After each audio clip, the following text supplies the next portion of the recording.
Bimbel Smart, your smart solution. Oke, di bagian ini kita akan bahas tentang simple konsep dari usaha dan energi ya. Apa sih yang dimaksud dengan usaha dan energi di dalam fisika? Yang pertama adalah tentang usaha. Usaha didefinisikan sebagai gaya dikali dengan perpindahan. Ya, F dikali dengan delta X. Di mana W itu usaha satuannya dalam Joule, F itu gaya dalam Newton, kemudian perpindahan dalam meter. Nah, ini ada aturan ya. Kalau gayanya searah dengan perpindahan, itu usahanya positif. Kalau gayanya berlawanan arah dengan perpindahan, ya usahanya negatif. Ya, contohnya kalau benda ditarik ke kanan lalu berpindahnya ke kanan. Nah, ini contoh usaha yang positif ya, W yang positif. Tapi kalau misalkan ada benda kena gaya ke kiri, tapi bendanya pindahnya ke kanan. Nah, ini usaha karena gaya ini adalah usaha yang bernilai negatif. Ya, contohnya adalah gaya gesek. Ya, gaya gesek itu terjadi pada benda, ya, tapi bendanya tetap pindahnya ke kanan, gitu ya. Nah, ini berlawanan arah antara gaya dengan perpindahan itu dibilang usahanya bernilai negatif ya. Jadi usaha itu bisa spesifik per gaya yang bekerja. Jadi dalam satu benda itu bisa terdapat lebih dari satu gaya yang bekerja. Misalkan ada gaya dorong F1, lalu ada gaya gesek di sini misalkan ya, F2 gitu ya. Lalu ada gaya dorong lagi di sini misalkan F3 ya. Nah, ini bisa di breakdown masing-masing. Usaha karena F1, usaha karena F2, usaha karena F3. Nanti usaha total tinggal dijumlahin semua gitu ya. Yang F2-nya bernilai negatif karena bendanya ke kanan, usahanya ke kiri.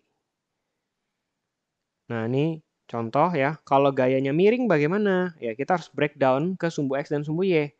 Ya, kalian harus tahu F dikali delta X-nya itu harus searah ya, harus satu sumbu. Jadi misalkan delta X-nya ke kanan, maka F yang bekerja itu hanya yang pada sumbu X. Dalam soal ini sumbu X yang datar gitu ya. Berarti Fx saja yang bekerja. F dikali cos theta. Kalau tetanya dikasih tahu yang di sebelah sini ya. Nggak selalu itu Fx itu cos ya. Jadi kalau dia dikasih tahunya tetanya itu di atas, nah ini Fx-nya ini pakai sin ya.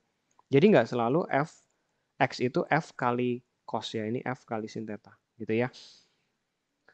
Nah ini contoh tadi ya. Kalau ada F1, F2 yang dipakai itu resultan untuk mencari gaya total. Usaha total ya, kita perlu resultan gaya atau gaya total ya F1 kurang F2 dikali dengan delta X ya. Jika F1 lebih kecil daripada F2, artinya yang ke kiri lebih besar, lebih dominan ya, padahal bendanya ke kanan. Nah, ini usahanya bernilai negatif. Nanti mungkin lebih jelas di contoh soal ya. Selanjutnya ada grafik antara F dengan delta X. Ini juga bisa digunakan untuk menghitung usaha. Nah, misalkan ada suatu benda mengalami gaya seperti ini ya. Turun ke bawah ya. Ini perpindahannya atau posisinya di X1, X2 gitu ya. Nah, usaha itu bisa dinyatakan dari luas grafik antara F dengan delta X ya. Dalam soal ini, luas yang di atas dikurang dengan luas yang di bawah ya. Untuk usaha itu ada yang bernilai negatif soalnya ya. Jadi tinggal luas trapesium dikurang luas segitiga. Ya, ini datanya pasti ada, ketinggiannya, lalu jaraknya ya masing-masing kita harus tahu supaya bisa tahu secara total ya usahanya seperti apa. Yang kedua adalah tentang energi ya, tentang energi. Nah, energi ini berdasarkan hukum kekalahan energi gitu ya, hukum kekalahan energi. Energi tidak dapat ciptakan maupun tidak dapat dimusnahkan ya. Hanya dapat dirubah dari satu bentuk ke bentuk lainnya ya. Ini pasti udah tahu semua ya hukum kekalahan energi. Nah, energi yang ada di dalam fisika itu di breakdown menjadi yang pertama energi kinetik nih, EK. Rumusnya setengah mv kuadrat di mana m itu dalam kilogram ya, V-nya dalam meter per second. Selanjutnya adalah W ya, usaha juga bisa dicari dari perubahan energi kinetik gitu ya. Perubahan energi kinetik itu bisa menghasilkan usaha juga. Contohnya ada benda mula-mula ada V1 lalu dia menjadi bertambah misalkan V-nya ya dalam jarak tertentu. Nah, usaha karena gaya yang bekerja di sekitar posisi ini ya, itu bisa dinyatakan dengan delta EK. Ini tidak ada perubahan ketinggian ya, jadi dia datar. Nah, lanjut yang berikutnya adalah jenis usaha. Jenis energi adalah energi potensial atau EP. Rumusnya adalah M kali G kali H ya. Di mana M itu massa, G itu percepatan gravitasi ya 10 biasanya ya atau 9,8, H itu ketinggian dari acuan. Oke. Nah, ini contohnya ya. Bendanya awalnya di sini, ketinggiannya terhadap acuan biasanya tanah gitu ya. Adalah H1, lalu dia bergerak ke atas konstan sampai ketinggian kedua H2 ya. Nah, di sini juga bisa dicari usaha yang bekerja pada benda ya berdasarkan perubahan ketinggiannya. Oke, syaratnya V-nya konstan, yaitu M kali G kali H2 dikurang H1. Ya, seperti itu. Nah, yang ketiga energi mekanik. Energi mekanik ini gabungan dari energi potensial dan energi kinetik ya. Jadi energi mekaniknya ini yang kekal ya sebenarnya di dalam dua posisi. Contohnya ini benda di posisi satu, lalu ada benda di posisi kedua. Dia ada beda kecepatan, ada beda ketinggian. Nah, ini berlaku kekekalan energi mekanik ya. EP1 tambah EK1 sama dengan EP2 tambah EK2 ya. Tinggal dimasukin datanya masing-masing ya. Syaratnya apa? Tidak ada gaya dorong dan gaya gesekan yang bekerja pada benda. Gitu ya. Atau mungkin kebalik ya. V2 dia jatuh ke bawah gitu ya. Benda dari atas jatuh ke bawah misalkan ya. Tidak ada gaya dorong dan gaya gesek ya. Ini berlaku kekal energinya. Nah, gimana kalau ada gaya dorong dan ada gaya gesek ya?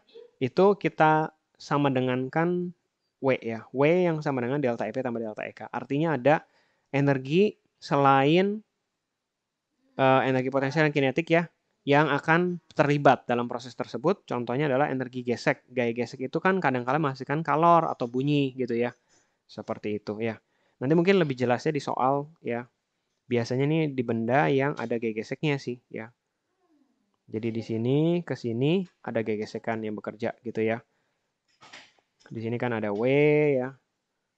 Sorry, W-nya itu udah nggak pengaruh ya. Ada ketinggian H1 ya. Ini ada ketinggian lagi H2 ya.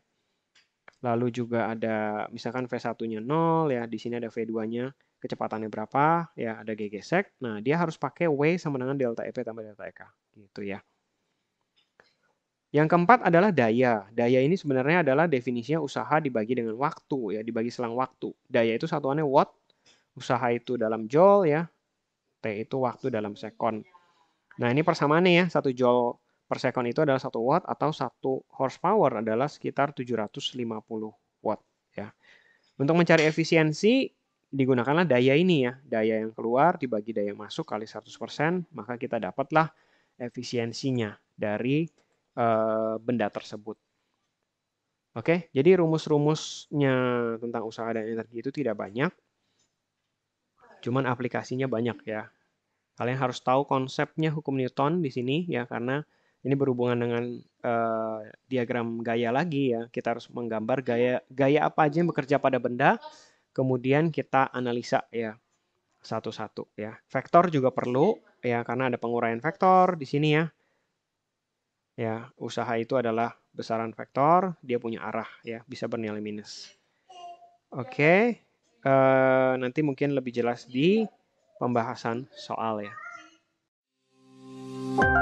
Bimbel Smart, your smart solution.